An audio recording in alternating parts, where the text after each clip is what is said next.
Hello दोस्तों। आज की कहानी है राजनीति किचन की। तो राजनीति तो कहीं भी हो, खलबली तो मचाती है। आइए देखें यहाँ क्या खलबली मची है। शिवानी आईने में खुद को निहार रही है। अभी शादी को सिर्फ 7-8 महीने ही हुए हैं और उसका रूप कितना बदल गया है। तभी उसके कानों में सास की आवाज़ पड़ती है, बहू बहू सुन, 2 दिन बाद बेटी दामाद और बच्चे आ रहे हैं। बहू तैयारी जरा अच्छे से कर लो, तुम्हारी शादी के बाद पहली बार आ रहे हैं, उनके स्वागत में कोई कोर कसर न रह जाए। जी माँ जी ठीक है। तभी सास पूछती है, घर में राशन पानी तो ठीक से है ना? देखो कोई चीज़ गड़बड़ तो नहीं रही?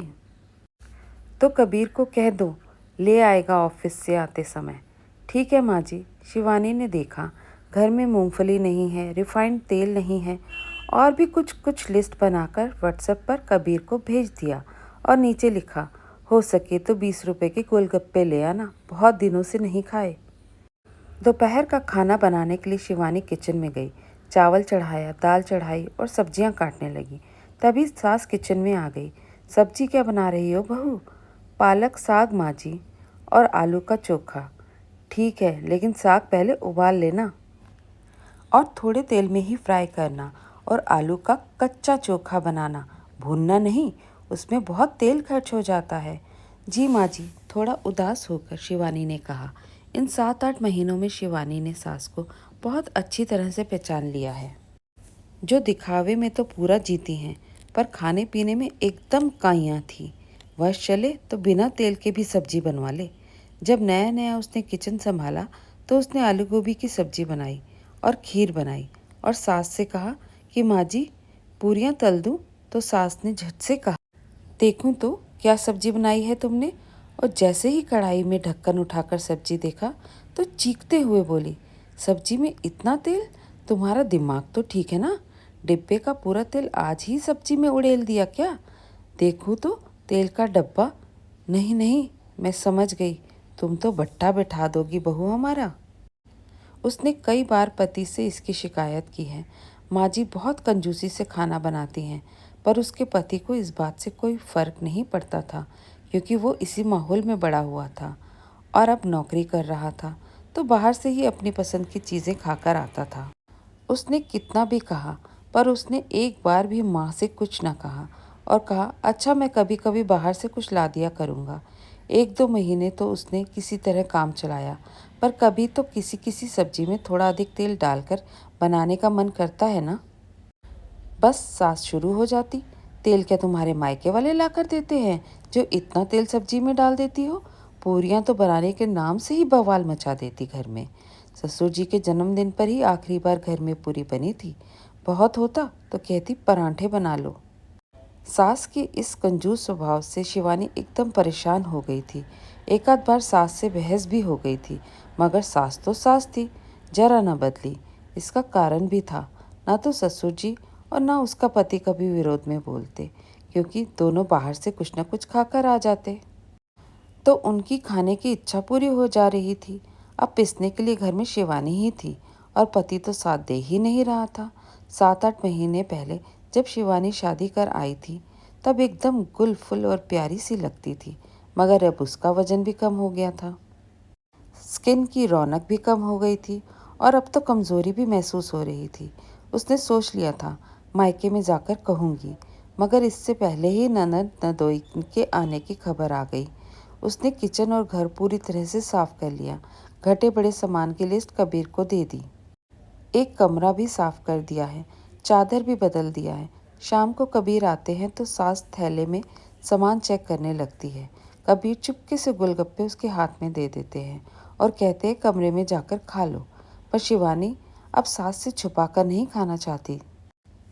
क्या उसका इतना भी अख्तियार नहीं इस घर में कि अपनी पसंद से गोलगप्पे खा सके? और जानबूझकर सास के सामने गोलगप्पे की थैली सामान की थैली के पास रख देती है। सास को जैसे ही गोलगप्पे की गंध लगती है, बस शुरू हो जाती है, बहुत चटोरी हो तुम, जी बहुत पतला है तुम्हारा। अगर ऐसे ही खर्च करती रही तो पैसे कैसे बचेंगे? कभी पैसा नहीं होगा तुम्हारे पास।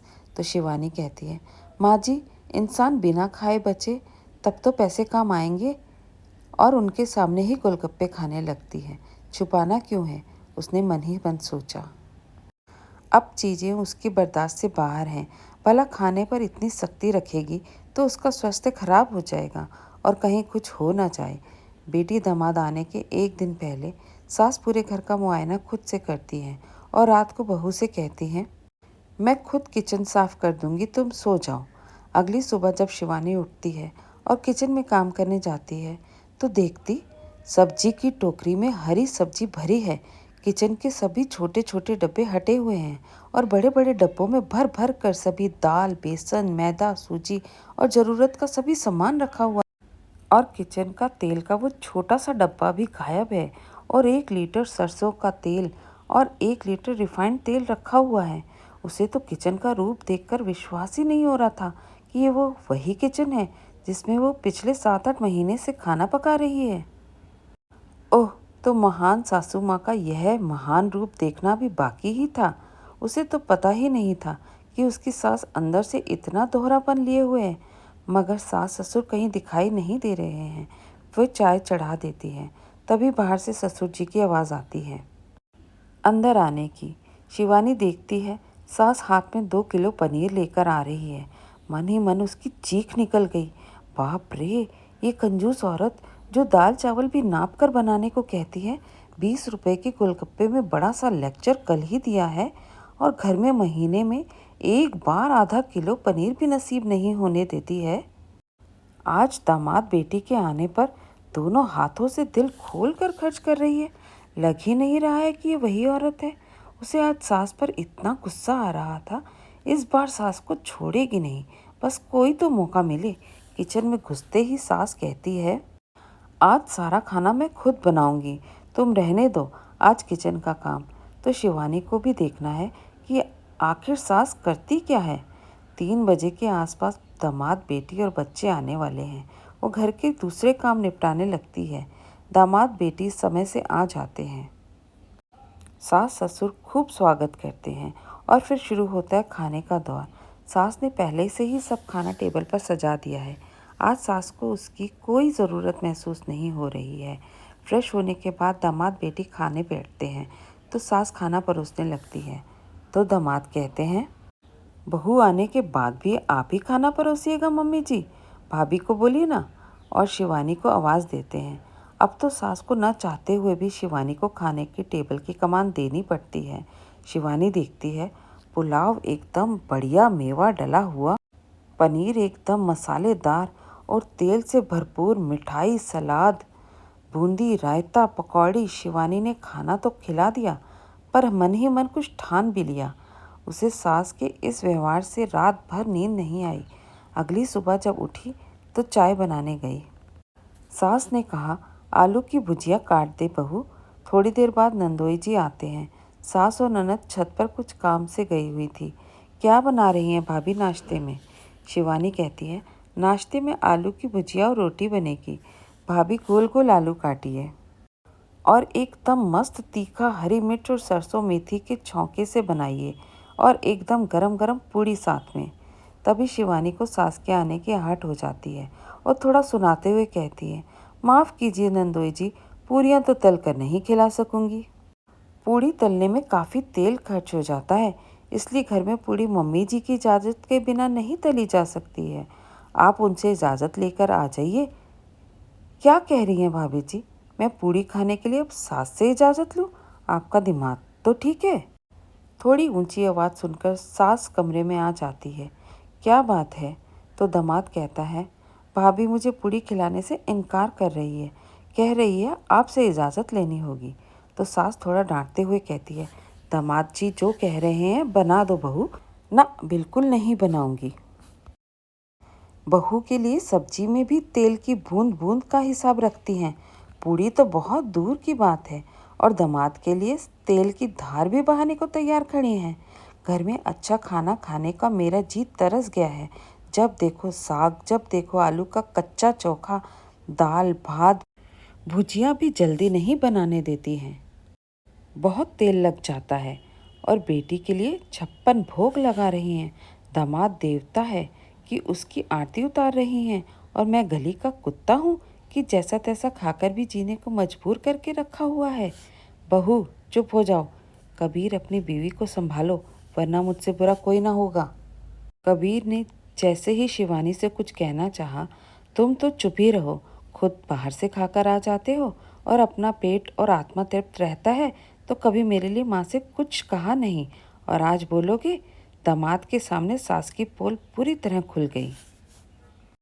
दामाद कहता है, सासू माँ मैंने कभी नहीं सोचा था आप बहू को खाने के लिए तरसा देंगी, और आदमी खाने के लिए ही कमाता है। आपकी बेटी को तो हम नहीं तरसा रहे, 2 बच्चों की माँ होकर भी आपकी नई बहू से स्वस्थ है। अगर अपना व्यवहार नहीं बदला तो घर में 2 चूल्हे जलने में देर नहीं लगेगी। भाभी जी की कोई गलती नहीं है आज। और कबीर तुम कितने स्वार्थी हो, अपना पेट और स्वाद पूरा कर लेते हो और पत्नी की तकलीफ तुम्हें समझ नहीं आती। छी, मुझे तुमसे यह उम्मीद न थी।